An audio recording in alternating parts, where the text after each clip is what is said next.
Witness some of history's most baffling, puzzling, and perplexing mysteries on our planet. As we look back at the most influential UFO sightings in history, from the Battle of LA to the infamous Rendlesham Forest incident, as we question the unquestionable facts and explain the unexplainable, blurring the lines between science fiction and reality. Are we alone? Whichever way we answer the fundamental question, as a species, we remain in the shadows. All alone, drifting through the empty vacuum of space, in an ever-expanding, lonely universe. Or we are left fearful, in the dark of the unknown.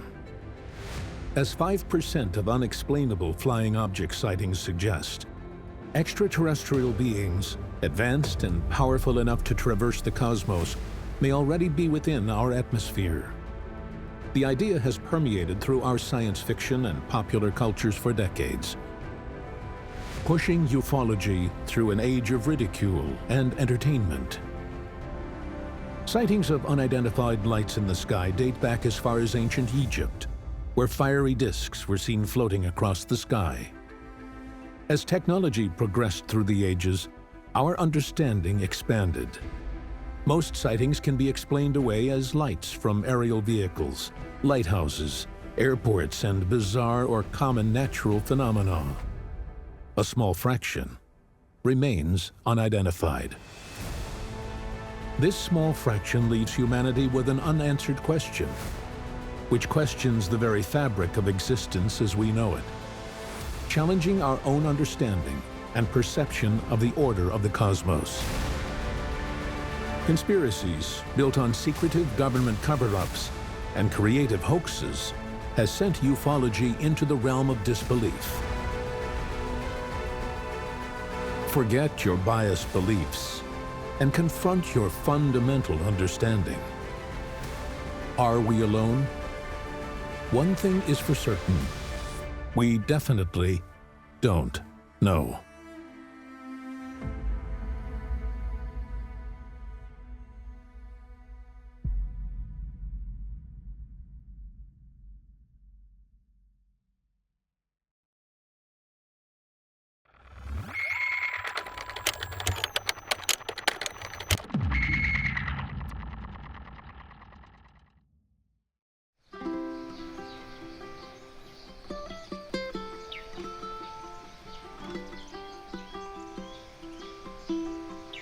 The prelude to one of the United States' most intense aerial mysteries falls on the backdrop of the devastating attack on Pearl Harbor.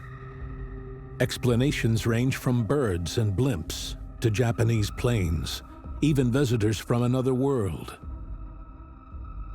One thing was for certain. It was an unidentifiable flying object. A UFO. December 7th, 1941, a date which will live in infamy. With confidence in our armed forces, with the unbounding determination of our people, we will gain the inevitable triumph, so help us God.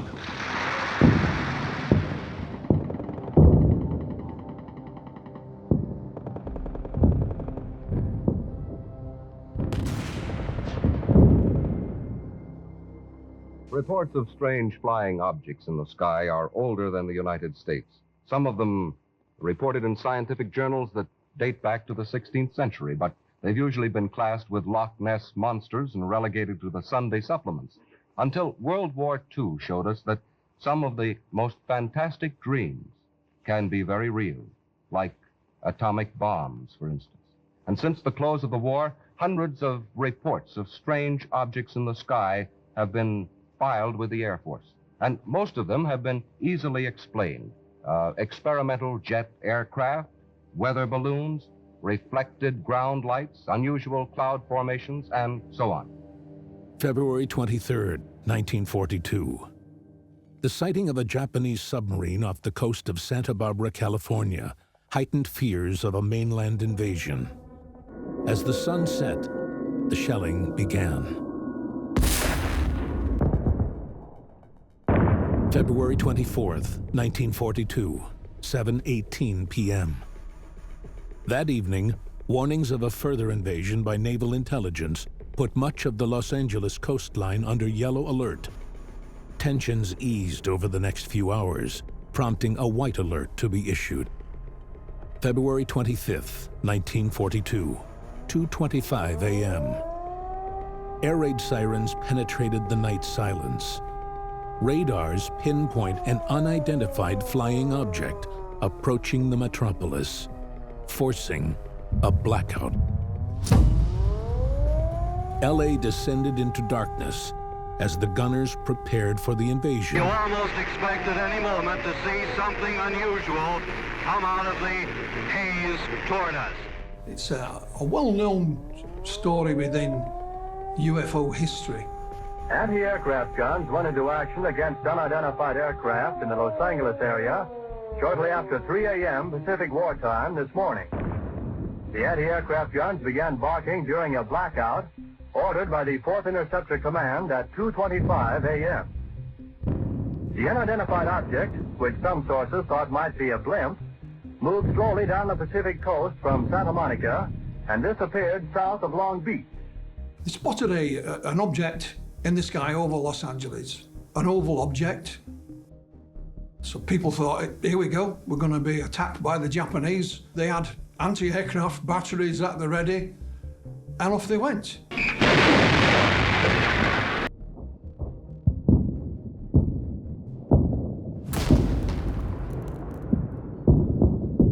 Fired thousands of rounds at this thing. It was caught in the searchlights, you know, of the city.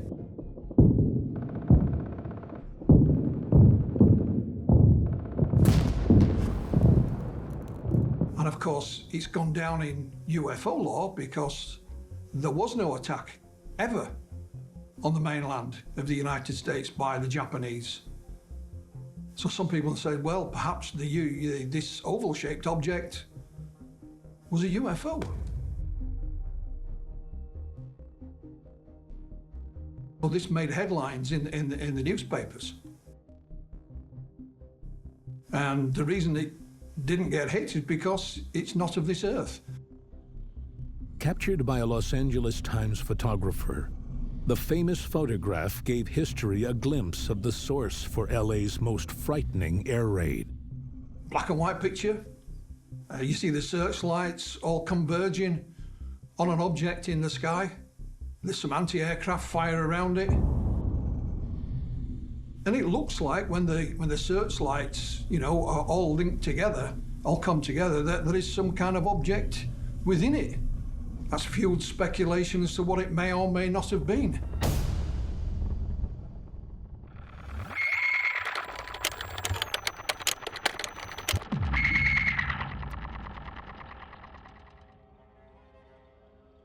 From the metropolis of the City of Angels, we travel to the desolate plains of New Mexico, where one mysterious event took place that cemented the small, dusty town of Roswell firmly in UFO lore.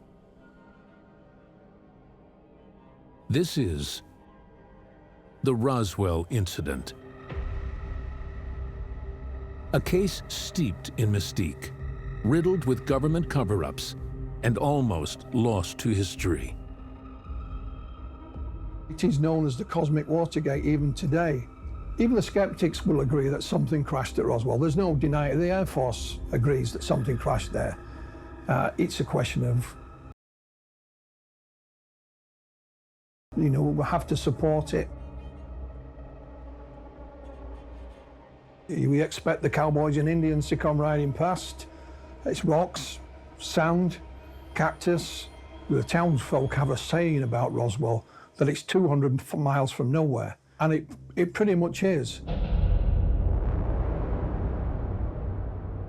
Headline edition, July 8, 1947. The Army Air Forces has announced that a flying disc has been found and is now in the possession of the Army.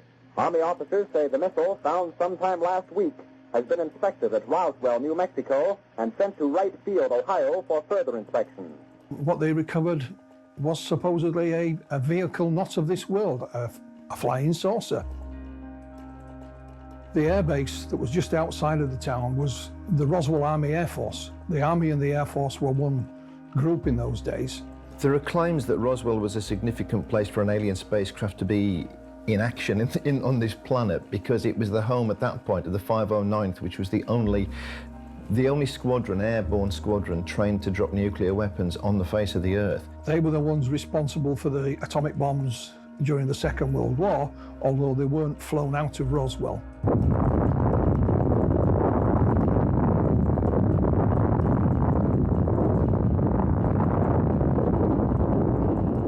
They'd had a call from the local sheriff in the town, a chap called Matt Brazel, claimed to have found this strange debris on his ranch. So they sent Jesse Marcel to investigate. He brought some of this debris back. En route back to the base in the early hours of the morning, he woke up his son, Jesse Marcel Jr., spread this material on the kitchen floor. His son picked this piece of material up that looked what they call an I-beam, with these strange symbols on. And his father said to him, "Son, you may be the first to see writing from another world." Apart from the I-beam that is described by his son, one of the most peculiar properties of this material was what they nicknamed memory metal. So it looked pretty much like aluminium, but it was extremely lightweight, almost had no weight at all. And then when you crushed it, you could crush it easily, and then you'd let go, and it would just spring back into its previous shape with no creases, no marks. His son, who went on to become a doctor and also served in the military as a flight surgeon, said, "I've never seen anything like it before then, and I've never seen anything like it since then."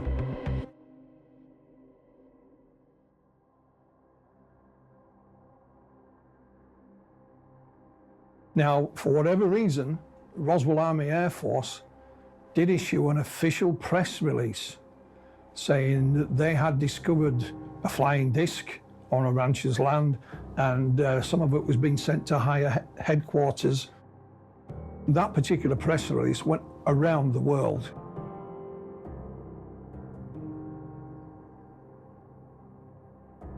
Sent out a second press release saying, "Sorry, we got it wrong. It wasn't a flying disc. It was actually just a weather balloon." They brought in the press photographers, and there's a set of photographs, and there is Major Marcel holding bits of this material, which is clearly a weather balloon. However, Major Marcel said, "That is not the material that I collected from Matt Brazel's ranch."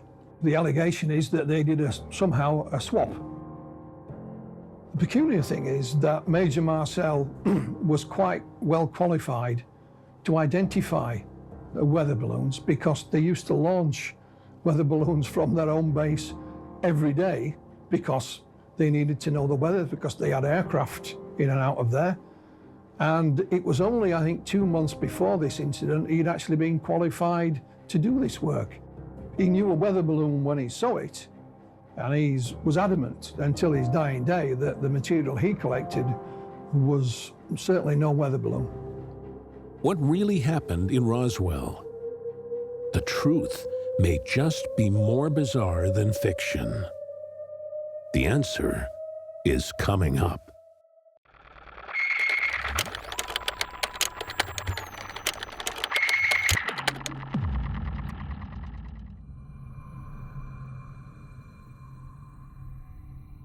Seen in the distance, in the depths of the forest, military personnel witnessed hazy lights descend through the treetops.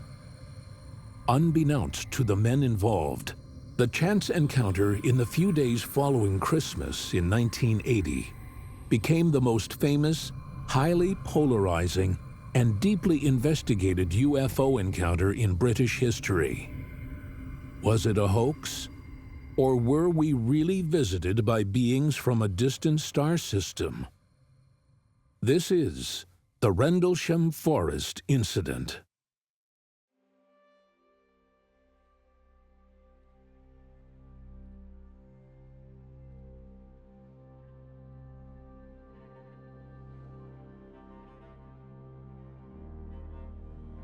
The biggest cases in the UK, often given the name, Britain's Roswell, happened in Rendlesham Forest in Suffolk. Rendlesham Forest lay between the twin bases of RAF Woodbridge and RAF Bentwaters. Now, in 1980, they were an American base. It's not a backward little, RAF station. It had nuclear weapons stored there. Now, in 1980, they were on high alert because there was tensions throughout Russia and some of the Soviet bloc countries. Some events happened in late December 1980 over a period of 3 nights. There was apparently a sighting of a UFO there. There's subsequently a document came to light which is known as the Holt Memo, because Charles Holt, who was the acting base commander that night, wrote up the events, and he said that his men went out to investigate strange lights in the forest. What's subsequently been claimed is that they encountered a UFO and that there were aliens involved, and that this may actually have been some collusion between the American military and the aliens to do with a craft that needed to come down somewhere to effect its own repairs. First night, some strange lights were seen in the forest, and one of the security police saw this and asked if he could go and investigate. So 3 base security personnel were sent. They travelled into Rendlesham Forest, which was then public land, it was not military land. One stayed with the vehicle because they were having problems with their communications. Jim Penniston and John Burroughs were the 2 airmen that went into the forest. You could see this thing in amongst the trees. They claimed that as they approached it, what they saw was not just lights, it was a triangular shaped craft, either hovering or, on legs just above the ground. Red lights on the top, blue lights underneath. Wasn't that big, maybe the size of a medium-sized car. Jim Penniston claims he touched it. It felt warm and smooth, and there were these strange markings down the side of it. They walked around it, and then it moved off through the trees. They were then accompanied by their 3rd colleague, and they tried to chase it through the trees, and it was gone. They reported this in the incident log when they returned to base. Then on the 3rd night, the deputy base commander, Colonel Holt, was on site, and they were having a post-Christmas dinner. Awards were being given out, the base commander was there, and one of the security came and said, Colonel had heard about what had happened, and they said to me, it's back.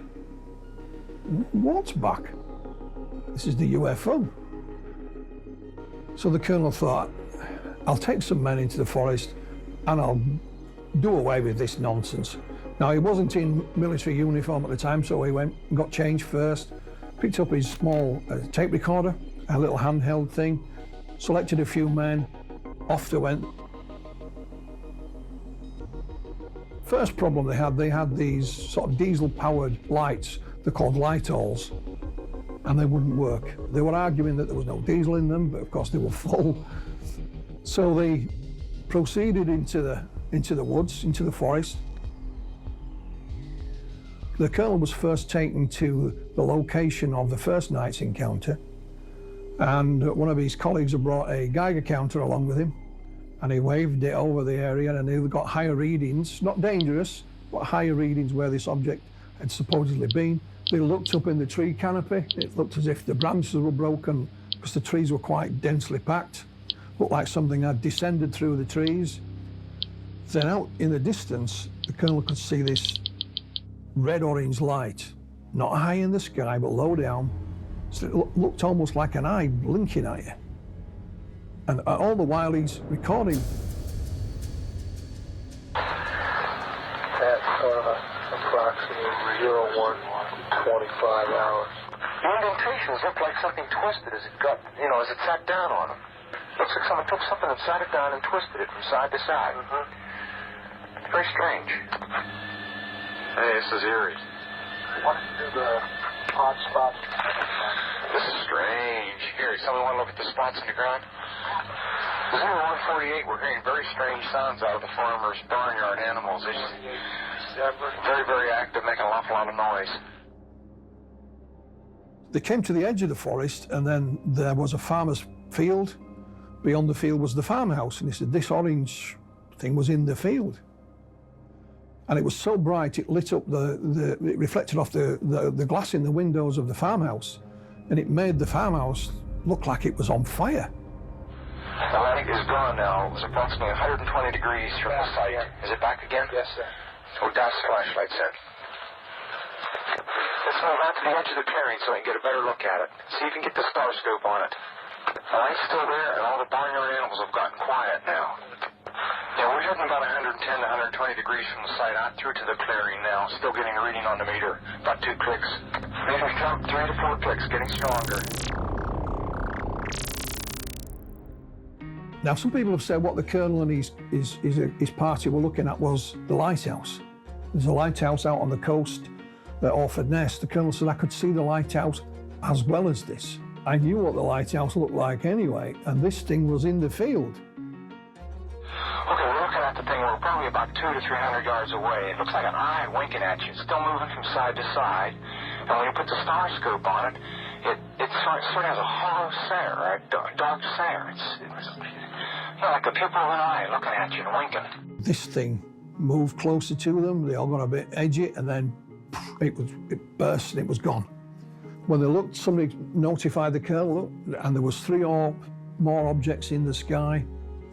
And they said at one point a beam of light was shot down towards them. Okay, here he comes from the south. He's coming toward us now. Now we're observing what appears to be a beam coming down to the ground. This is unreal. And it landed, it was, and I went towards them. I don't mean a long way off. It was just a few yards away from them. He didn't know if this was a weapon, a warning. Some of these lights were also seen over the weapons storage area. 100 hours, one object still hovering over Woodbridge Base at about 5 to 10 degrees off the horizon, still moving erratic and similar lights and beaming down earlier.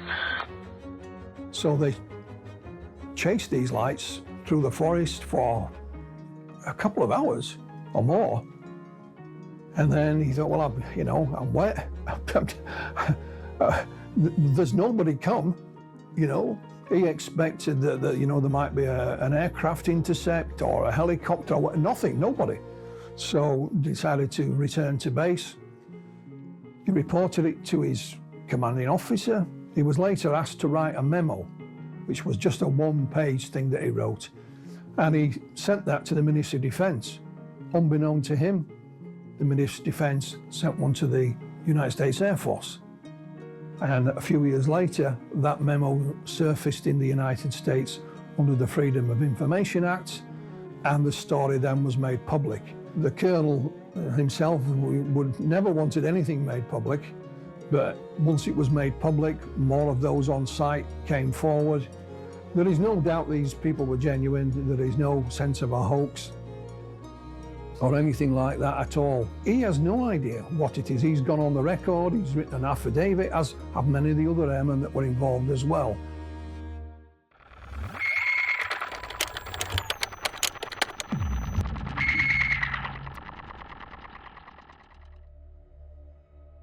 From the lush landscape of Surrey, we travel to the dry, dusty terrain of Texas. Century-old tales of flickering orbs of light in the distant, uninhabited desert are still to this day witnessed by thousands. Dancing across the deserted landscape, the glowing orbs have mystified locals, scientists, and investigators for generations. Speculation over the decades has gone from Apache campfires in the 19th century to 21st century alien spacecraft, and everything in between. From falling stars to a simple mirage. Is there even an answer? This is the Marfa Lights. The Marfa Lights. Marfa's in Texas, in the United States. And it is one of several locations around the world where these strange lights are observed. There's no houses there, there's no roads, no cars, no streetlights. To give you an example, there's a place in Norway called Hessdalen in central Norway. And they too have these strange lights. The Norwegians have studied this, and there is a 24-hour monitoring station in Hessdalen even now.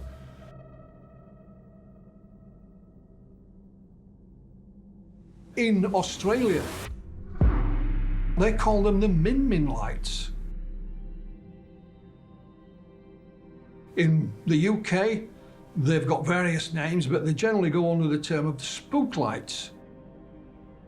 The wondrous, unexplainable balls of light dotting across the barren horizon 50 miles from the Mexican border continue to baffle onlookers. Closed-minded skeptics determine they are lights from vehicles or planes.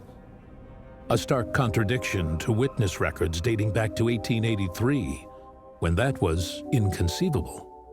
How many people have seen the Marfa lights? You know, certainly hundreds down the years. I've worked with a colleague by the name of Dr. Irina Scott. She lives in Ohio. She's seen the Marfa lights. She went to visit a friend near there, and she too saw them. You know, she was as puzzled by them as anyone else. I've been to Hessdalen in Norway. Didn't see the lights, but they have caught the lights on radar. They've taken video of them and lots of photographs of them. What you find about these locations, like Marfa, they go back, if not decades, even centuries. And you usually find folk tales or ghostly paranormal tales originally associated with these lights. Reports of the supernatural streaks have given rise to theories from ghastly ghosts to a mere mirage. One thing is for certain: the lights aren't fiction.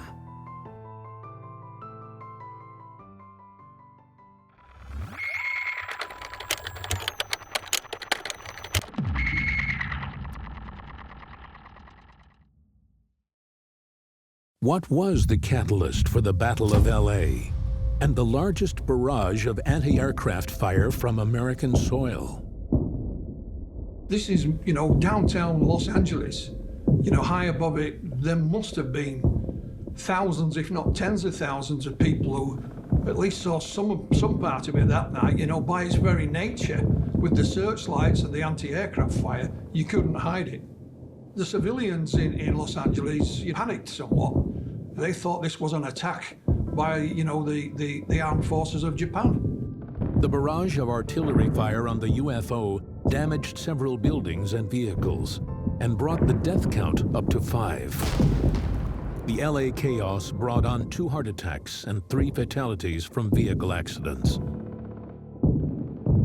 Declassification of government documents highlighted a secret investigation into the ominous, ambiguous UFO, stating that the initial discharge of artillery fire was from orders to destroy a balloon with a red flare attached. The barrage then ensued, with servicemen reporting they had fired upon balloons, airships, and even reported setting alight an enemy plane. The mystery deepened. Japanese involvement was ruled out. No aircraft had been launched on the night in question. Any aircraft seen could only have originated from American soil. A theory put to bed by the secret U.S. investigation. Back in the day, in 1942, the U.S. authorities said it had been nerves, that some people were trigger happy, and in fact that nothing was caught in the searchlight beams. So it was just you know, nervous tension. The air raid sirens had gone up, and at the first hint of anything, why not shoot at it?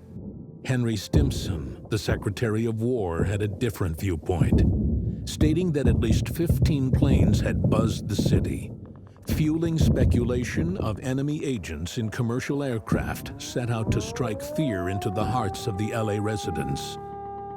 His account, although taken back at a later date, corroborated thousands of eyewitness accounts claiming to see aircrafts in the night sky.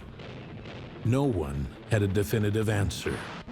It was all speculation. The story faded away until a new theory was touted in 1948. And this time, you know, a tried and tested explanation was trotted out by the authorities. And this time, of course, it was a weather balloon. This theory was supported by the fact the target was moving too slowly to be a plane. It's a tried and tested explanation, is the weather balloon, and I think they still use it to this very day. You know, a weather balloon is something that is launched even today. We still use them. It goes into various parts of our atmosphere and does, you know, what it says on the tin. It reads the weather, not just from its location, but it can carry equipment, you know, sometimes to test the weather in other areas or other parts of the atmosphere, and of course that goes back to the ground.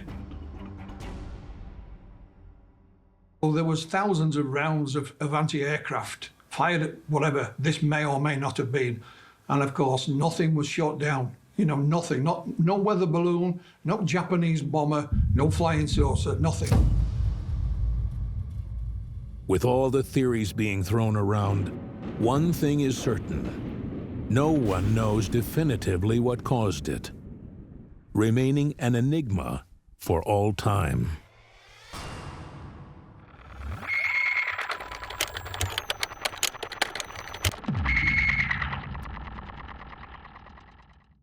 Roswell died for decades.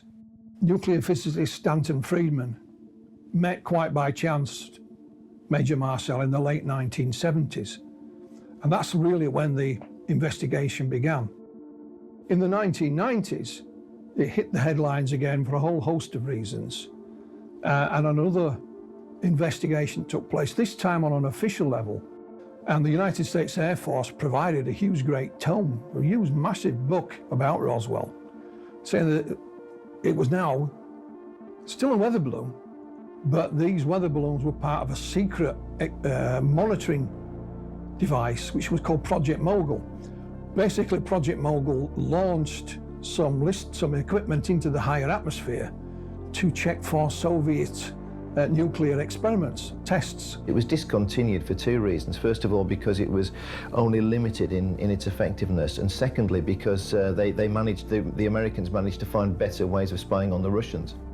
So Project Mogul was top secret, but the equipment that they were using was just ordinary. It was still weather balloons.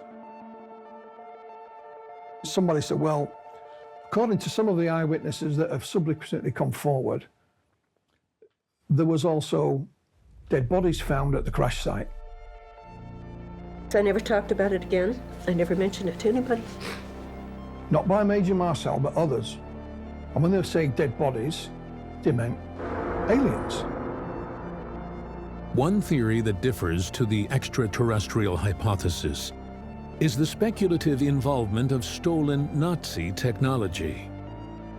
After Operation Paperclip secretly transported Nazi scientists and engineers to America, pilfering the Nazis of their knowledge and technology, leading some skeptics to question whether further secret operations were initiated when the Third Reich finally fell. Some claim the crash was part of a secret test flight of Nazi flying technology called the Bell. The theory alleges that the technology, propelled by electric particles, failed and fell out of the sky in a test flight, only for the unstable project to then be decommissioned. The Army Air Forces has announced... At the heart of this, the flying saucer press release, i.e. the press release put out by Walter Haut that said that they'd captured a flying saucer, was probably pretty bad error of judgment in the heat of the moment, because they realized that they'd got some of their own technology and they didn't want people to know that there were experiments going on locally, and they completely over-egged the press release, which meant that they had to retract it very, very quickly. The Air Force then said, well, they were actually crash test dummies, not related to Project Mogul at all, but we used to have these large wooden mannequins that we dropped from high altitude, as you know, to test parachutes and so on. But the only thing that was wrong with that is they didn't start using those until the 1950s.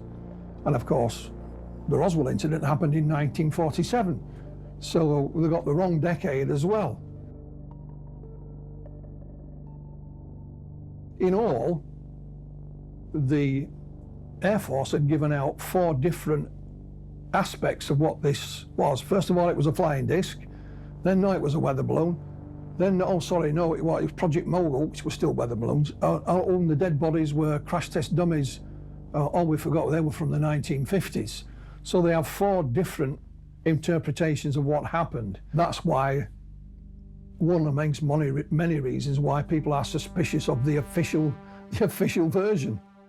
A reasonable guess would be the following, that what the Army Air Force thought they were doing and what Walter Haut, who released the press release, thought he was doing, was sticking out a story that would be spectacular and distracting for a short amount of time, at which point they could say, oh, sorry, we made a mistake, it was just a weather balloon. That's why they would stick it out. I don't think they thought for 1 second they'd got alien hardware, and if they had, I don't think they would share that with the world, because they'd be too busy getting their heads around what they had to do with it and who was in the need to know.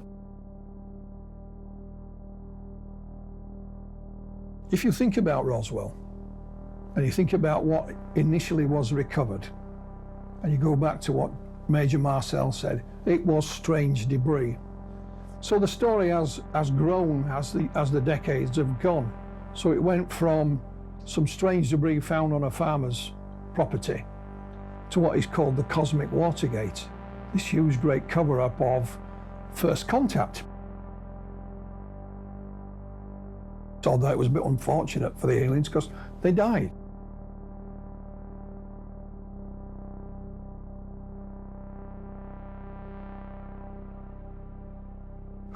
You know, if you wanted to hide something that you were testing, then it's the perfect place. You know, Trinity, the place where the first atomic bomb was tested, is not that far away in the desert.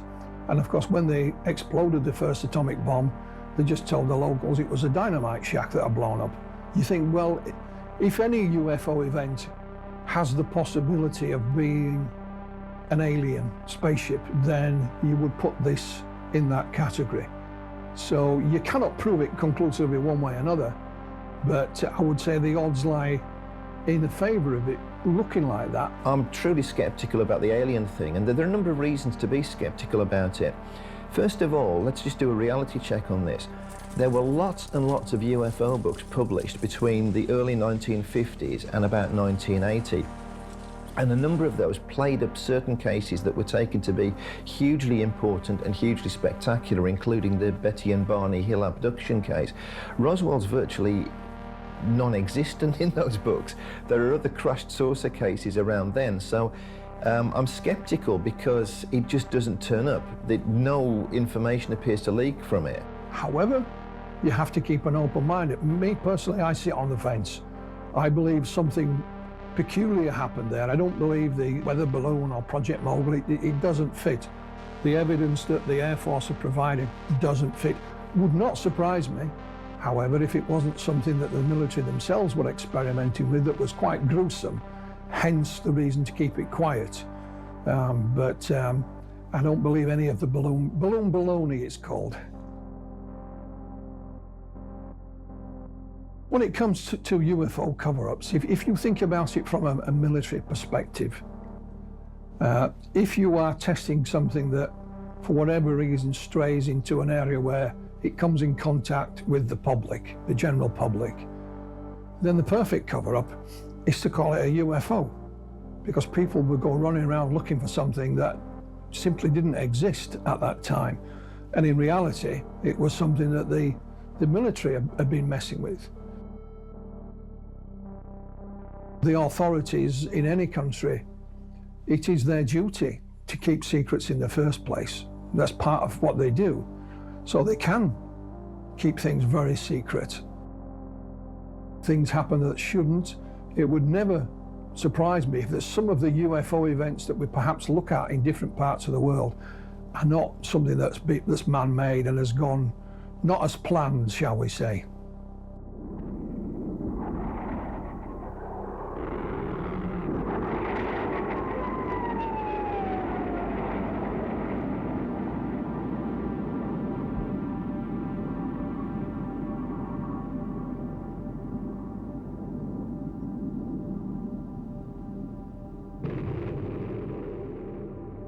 A number of witnesses, both military and civilian, we have to remember civilians were involved in this as well, that they were paid a visit after they handled some of the material or where they'd witnessed something by a redhead, ginger-haired military officer who told them in no uncertain terms to keep quiet about what they'd seen and that bullets were cheap.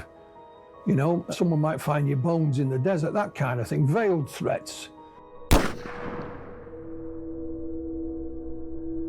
Rather than anything sort of direct, but nonetheless menacing.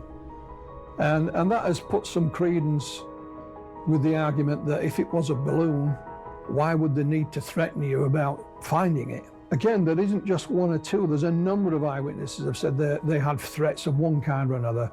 To me, that implies that something really out of the ordinary did take place and not a balloon. One of the reasons that some people have put forward that Roswell was covered up was because of the War of the Worlds broadcast on the radio by Orson Welles in the 1930s. We are deeply shocked and deeply regretful about the results of last night's broadcast. The story is that he broadcast this play on the radio, which was based on H.G. Wells' science fiction short story, War of the Worlds. And people who sort of tuned in later on were unaware that it was just a play and that panic ensued and people were committing suicide and all this kind of thing. Well, in fact, if you look at the records, an old colleague of mine called John Spencer was intrigued by this, and he couldn't find any records in the newspapers of the time or the police logs or anything like that there'd been any panic or any suicides, and that in fact it was indeed all hype by Orson Welles. And even if it wasn't hype, even if it was true, and even if there were people that panicked, then would that then cause you to cover up, you know, mankind's first contact with a species from another world? I don't think you'd let a radio play stand in your way of that. I really don't. I can't give you a piece of this memory metal to examine. There's no physical evidence that we have. There's no photographs. There's nothing, only the eyewitness testimony. Some of that is quite compelling. You know, there's been a few fakers mixed in amongst it. There's been a bit of a hoax mixed in amongst it. But if you take that away, there is a compelling story there. Whether that's of an alien craft crashing in Roswell is open to debate. There are others that think that the crash was man-made. But the main theory is that this was, you know, a vehicle not of this world. The government cover-ups and the infamous grainy, hoaxed footage of the aliens at Roswell being dissected has blurred the lines between reality and fiction.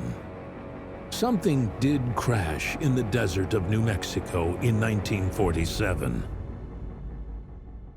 But what it was remains a mystery that may never be unearthed.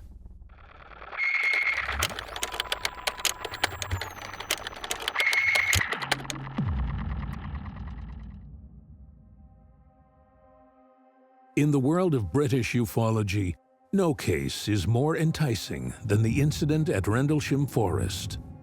In the 40 years since the alleged extraterrestrial encounter took place, many researchers have attempted to uncover the truth surrounding Britain's Roswell.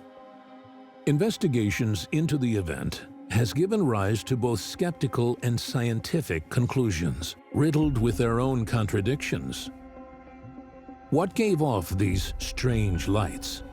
Were they man-made, a natural phenomena, or visitors from a distant world? Well, one of the things about all the witnesses at Rendlesham, including Colonel Holt, is their credibility. He wasn't sent to, England for an easy ride. He's been involved with returning prisoners from Vietnam, for example, and, so he had a long and illustrious career in the military. They had all kinds of training, not just walking around with a dog, and a flashlight. You make up your own mind, was this something that the military were testing? Orford Ness has a history of military testing. It's where some of the first radar was tested, beginning of in the Second World War, for example. But would you test something where there's a storage of nuclear weapons? I'm not so sure you would. So then you look at the other alternatives. The skeptics will say that over the 3 nights, a number of things happened that they all misidentified. There was, the lighthouse, the re-entry of a satellite or whatever. But the witnesses said, no, I saw this up close and personal. And I've met the colonel, listened to what he had to say, I think it's highly unlikely that he would misidentify anything, let alone the lighthouse.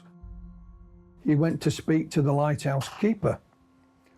And he says, the lighthouse has 3 coloured lights on it. The red one goes out to sea because red means don't come here. So if you were seeing a red light, you must have been out at sea. He has no idea what it is. He's gone on the record, he's written an affidavit, as have many of the other airmen that were involved as well. One little intriguing thing, as I mentioned, the first 2 airmen that went into the woods were Penniston and Burroughs. Now, Jim Penniston is the one that said he saw a craft, touched it, etc. His colleague, John Burroughs, who was standing just a few yards away, looking at the same thing, said, I never saw any craft, I only saw lights. Regardless of the light's origins, eyebrows were raised at the fact that unidentifiable lights near 2 Air Force bases containing nuclear weapons didn't justify a Ministry of Defense investigation. Lord Hill Norton, former Admiral of the Fleet, said that either these gentlemen saw what they claimed to have seen, or they were all under the influence of something illegal, which either way, surely that must be of defense significance. Investigations undertaken by ufologist Dr. David Clark in 2018 claimed the lights were a case of revenge. According to Clark, British SAS troops parachuted near RAF Woodbridge to test the security at their nuclear site, a potential target for Soviet agents. At the height of the Cold War, U.S. Air Force men heavily interrogated the intruders, beating them up and throwing insults, calling them unidentified aliens. Scheming to get their own back, the British troops hatched a plan to show them what truly is an unidentified alien. Attached to black helium balloons were remote-controlled kites. Lights and colored flares were also rigged to the canopy. Disputing this theory, U.S. airman and witness to the event Jim Penniston claims to have been within touching distance of the craft, too close to mistake the vehicle for balloons and flares. Upon returning to base, Penniston claims his 4-page tell-all witness statement was reduced to a small generic cover story, omitting his claims of being close-up and personal with a craft he couldn't explain. A classic gagging order, if you believe his claims. From there, the story takes an incredible dimensional twist, according to Penniston. He has never believed it was extraterrestrial. Based on his evidence, it was an interdimensional type craft. Us from the future. One of the books I published is by a scientist, a UK astrophysicist. It's called Andrew Pike. And Andrew had studied the case for many years. He'd spoken to a lot of the eyewitnesses or gained their testimony. Some of his conclusions were looking at sort of rare natural phenomena that give off luminosities. They have the nickname of Earthlights. That was an idea he went down. The official title for them is UAPs, Unidentified Atmospheric Phenomena. He thinks that this may be an area where this phenomena appears, because down the decades there's been other sightings in the area, you see. This wasn't just a one-off. The theory is if you get too close to this energy that it's given off, it can affect you and you can interpret what you're seeing in a different way. Others are not affected at all. Hence we have Jim Pennison and John Burroughs. One sees a craft, one just sees the lights. That was one of his theories, but he also speculated that maybe there was a craft there, but maybe it may well have been, something experimental, and that whatever happened, it did affect those that got close up to it as well.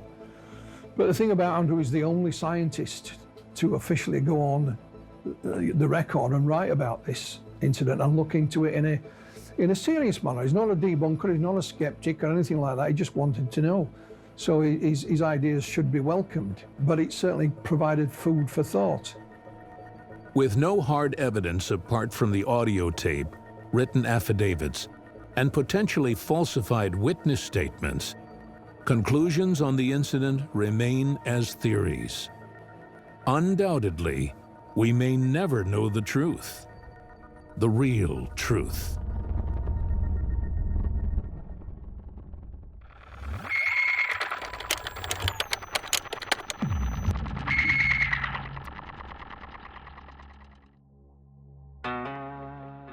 Though only seen approximately 30 times a year, mostly at dawn and dusk, thousands descend on the small rural town to decipher the origins.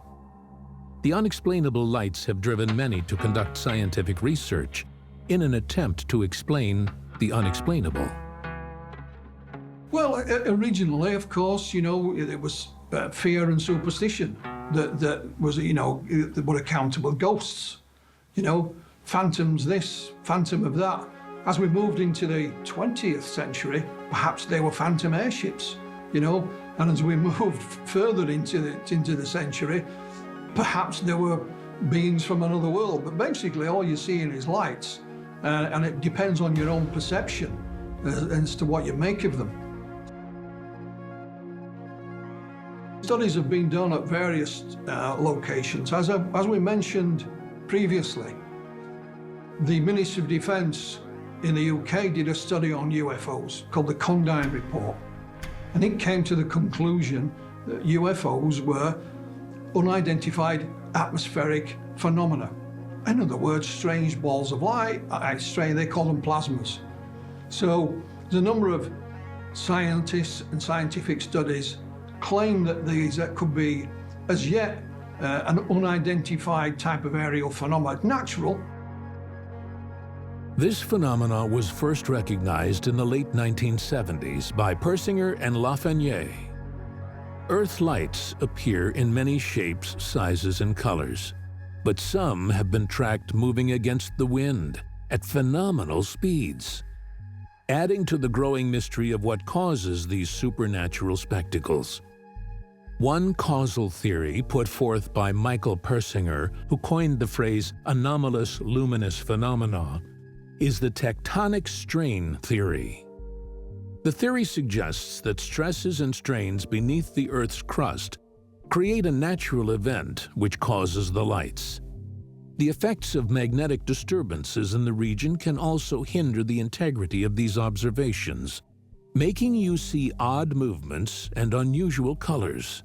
There are those, certainly when you look at Marfa, they think there is a skeptical solution, if you want to go down that route, that it is, caused by traffic, cars in the distance, and these lights are somehow reflected in a certain way, and that's what people are seeing, even though you can't see the cars. And that could be a possibility. But when you go to places like Hessdalen, these lights are seen down in the valley. There's only about 200 people live there. The locations where they've been seen, there are no roads. And in the winter, it gets down to -20 and about 10 feet of snow. I know, I was there in the winter, I can guarantee that. And they have caught them on radar. They have filmed them both in movie film, you know, and still photographs. So there is a very real phenomena there. Rejecting the mirage caused by headlights, some researchers have pointed the finger at a superior mirage caused by layers of varying air temperatures refracting light. One hypothesis entertains the idea of glowing gases rising from the desert floor. Swamp gases such as methane and phosphine are known to ignite with oxygen under unique conditions. Even with no marshland in sight, the rare phenomenon is possible in the western Texas desert. Reserves of natural gases and oil lie in the surrounding ground in Marfa, shining a light on the potential cause of the mystery. The various mysterious lights will probably turn out to be some kind of atmospheric phenomena that as yet is understood by mainstream science and has nothing to do with ETs at all. Unknown. The official position is unknown. Though theories have been provided, the fact of the matter is, these are just theories. No facts have been proven. The mysterious phenomena, which has stumped its observers for centuries, remains beyond our human understanding.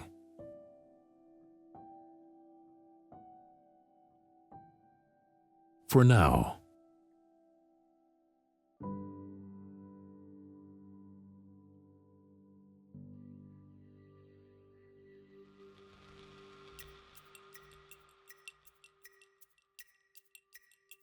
Whether you are a believer or a skeptic, unidentifiable flying objects are within our atmosphere. Nearly all the lights in the sky can be explained, from astronomical events to man-made causations. But, as we have found out today, some remain unexplainable. While these remain unexplained, what harm is there to entertain the ideas of human time travelers, ghastly ghosts, or visitors from the distant void? Only through a greater understanding of our own human limitations, increased scientific knowledge, and heightened transparency of government will tales of unidentifiable flying objects be dismissed. Until then, evidence hints we may not be alone.